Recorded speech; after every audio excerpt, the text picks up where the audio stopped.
Hello friends, இன்றைக்கி Sunday வந்து இன்றைக்கி ஒரு ஃபங்க்ஷனுக்கு போகிறோம், வசந்த விழாவுக்கு. இப்போ பார்த்தோன்னா எங்கள் கூட வேலை பார்க்குற மேமோடைய ஃபங்க்ஷனுக்கு தான். அதுக்கடுத்து பார்த்தோன்னா இன்றைக்கி பாப்பாவும் கிளம்பியாச்சு. அதுக்கடுத்து நானும் கிளம்பிட்டோம். அதுக்கடுத்து என் ஃப்ரெண்டு வருவாங்கன்னு சொல்லிட்டு வெயிட் பண்ணிகிட்டே இருந்தோம். ஃபங்க்ஷன் பார்த்தோம்னா 10:45 to 11:45 சரின்னு சொல்லிட்டு வர வரைக்கும் வெயிட் பண்ணிகிட்டே இருந்தோம். ரோட்டெல்லாம் பார்த்துட்டே இருந்தோம். வந்தோடனே ஒரு ஃபோட்டோஸ்லாம் எடுத்து முடிச்சுட்டு அதுக்கடுத்து ஃபங்க்ஷனுக்கு கிளம்பியாச்சு. நடந்து போயிட்டுருக்கோம். பயங்கரமாக ஃபங்க்ஷனுக்கு பக்கத்தில் தான், வீட்டு பக்கத்துலேயே புது பஸ் ஸ்டாண்ட் பக்கத்தில் தான் மண்டபம். நான் இந்த ஃபோட்டோ பார்த்துட்டே நான் இவ்வளோ குண்டாக இருக்கேன் அப்படின்னு சொல்லிட்டு ரொம்ப ஃபீலிங்காக இருக்குது. உடம்பு எப்படியாச்சும் குறைக்கணும் அப்படின்ட்டு நானாக நினைக்கிறேன். இது நார்மல் வெயிட்டாக இல்லை வெயிட்டை குறைக்கணுமான்னு சொல்லிட்டு மறக்காமல் கமெண்ட் பண்ணுங்கள். இங்கேருந்து அப்படியே மண்டபத்துக்கு போனோன்னே பார்த்தோம்னா அங்கே அவ்வளோ கூட்டம். எல்லோரும் சாப்பிட்டு 10 பேர் கிளம்பிட்டாங்க. நிறையா பேர் மிஸ்ஸுக்கெல்லாம் பார்க்க முடியல, அவங்கெல்லாம் கிளம்பி போயிட்டாங்க. இது என் பையன்தான் பைக்கை வந்து மேலே ஏற்றி கொடுத்தான்.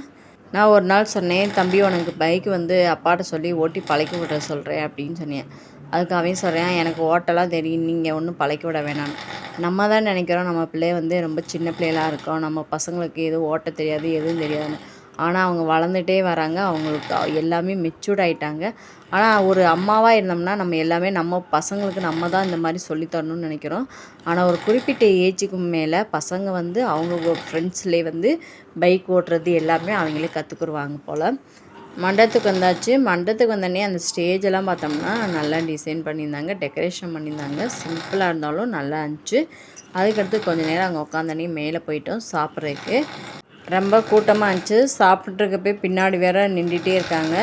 இன்றைக்கி பார்த்தா என்ன சாப்பாடுனா ஒயிட் ரைஸ், மட்டன் குழம்பு, மட்டன் சுக்கா, சிக்கன் 65, எக்கு, தயிர் பச்சடி இதெல்லாம் சாப்பிட்டு முடிச்சிட்டோம். நைட் ஆகிடுச்சு. நைட்டு வந்து தோசைலாம் சாப்பிட்டு முடிச்சிட்டோம். கொஞ்சம் தூக்கம் வரலன்னு சொல்லிட்டு எங்கள் ஏரியாவிலே கொஞ்சம் வாக் பண்ணிவிட்டு நடந்துட்டு அதுக்கடுத்து அப்படியே தூங்க போயிட்டோம். இன்றைக்கி நாள் இப்படி தான் போச்சு. உங்களுக்கு எப்படி போச்சுன்னு கமெண்ட் பண்ணுங்கள். உங்களுக்கு எந்த மாதிரி வீடியோ வேணும்னு சொல்லிட்டு மறக்காமல் கமெண்ட் பண்ணுங்கள். என் ஃப்ரெண்டும் நானும் எப்படி இருக்குன்னு சொல்லிட்டு மறக்காமல் கமெண்ட் பண்ணுங்கள். தேங்க்யூ.